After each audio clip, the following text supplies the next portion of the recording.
G'day guys! The beginning of Marvel Phase 4 on the big screen has finally arrived after all this time, and it is Black Widow.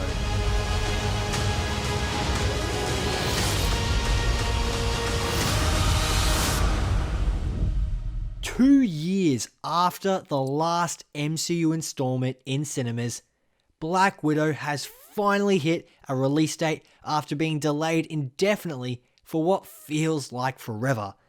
This beloved character that was introduced in 2010's Iron Man 2 has finally got the spotlight all to herself, and this marks the final chapter for Black Widow and Scarlett Johansson. This story, timeline-wise, takes place immediately after Captain America Civil War and is sandwiched between that and Avengers Infinity War.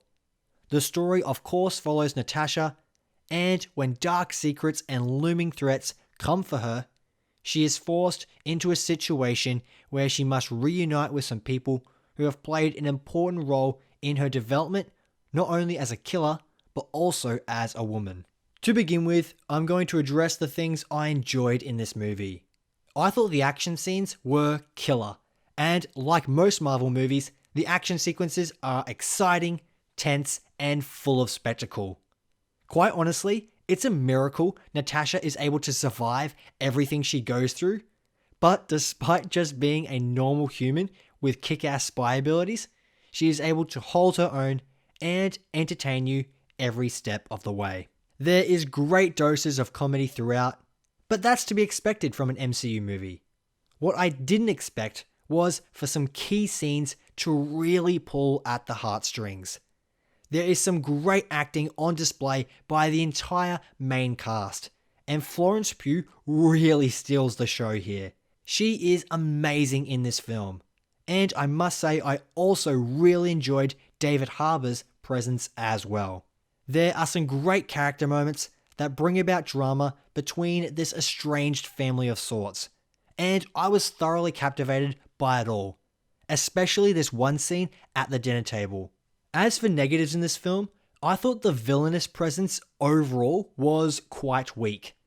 This narrative is told in a way where for most of the runtime we are searching for the villain, and when he eventually shows up, I was underwhelmed as I thought his scheme was exceptionally generic and he has a monologue that just felt very cliched. Easily one of the most forgettable villains the MCU will have. Another huge con of this film is that it is superfluous. This story, whilst enjoyable, isn't integral to Natasha's overall MCU story. It retroactively adds some interesting plot details, but if this film didn't exist, the character arc we had already seen up until Avengers Endgame would remain the same. Because this is a Black Widow movie, and the last time we'll get to see this character, me, you, and everyone would expect something essential from this last hurrah. And honestly, I don't think this film adds anything groundbreaking. As I left the theatre though, I did find myself asking, what would it be like if you watched through the MCU for the first time chronologically? How would that affect your perception of this character and the overall viewing experience going into Endgame? Now, I wouldn't consider this a fault of the movie, but I was quite disappointed by the lack of General Ross in this story. He plays a minimal role, and I think that could have easily been different. My only other piece of contention is the character of Taskmaster. Unfortunately, all my thoughts on Taskmaster involve spoilers, so I will save that for later. But all I'll say here in the spoiler-free part of the review is that I am very conflicted in this character's portrayal here in this film. Overall, this is a fun action spy movie with fantastic acting and some cool character moments throughout. There is definitely some flaws, but I still think it's a good watch and worth checking out if you're after a fun time at the movies. Could be much better, but at least it's not terrible.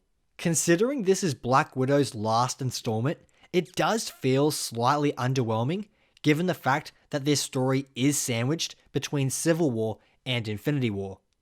Regardless, I thoroughly enjoyed myself whilst watching this on the big screen, and I can still confidently say that Black Widow is a badass and compelling character.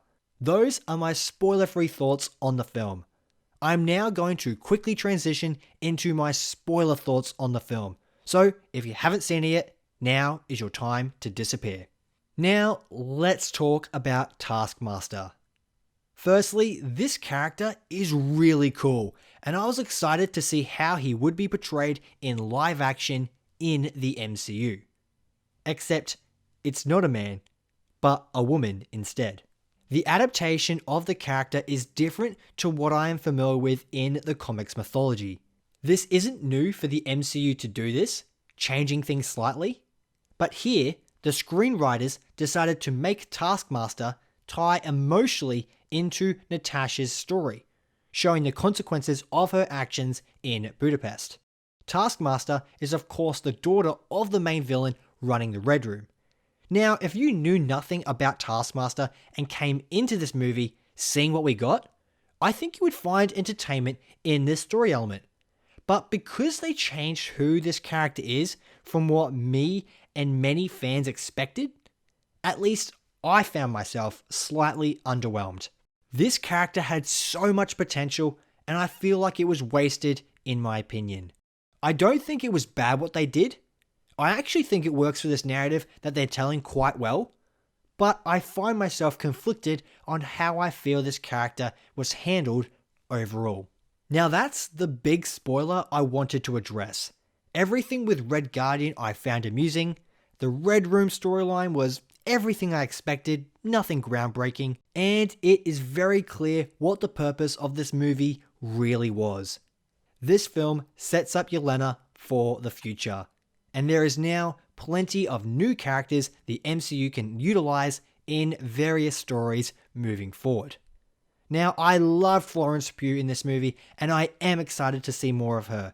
But I'm hoping she isn't just a Black Widow replacement, but the potential is there, so we'll have to wait and see. As for the post-credit scene, a nice, tender moment that is ruined for obvious setup for the future. Despite all these flaws, I am glad to say I had a fun time watching this film, and I hope you did as well. Comment below your thoughts on the film. I would love to hear them down below. If you enjoyed this video, I'd appreciate a thumbs up, and if you haven't subscribed, please do that and make sure notifications are turned on. Thanks so much for watching, and I'll catch you in another video.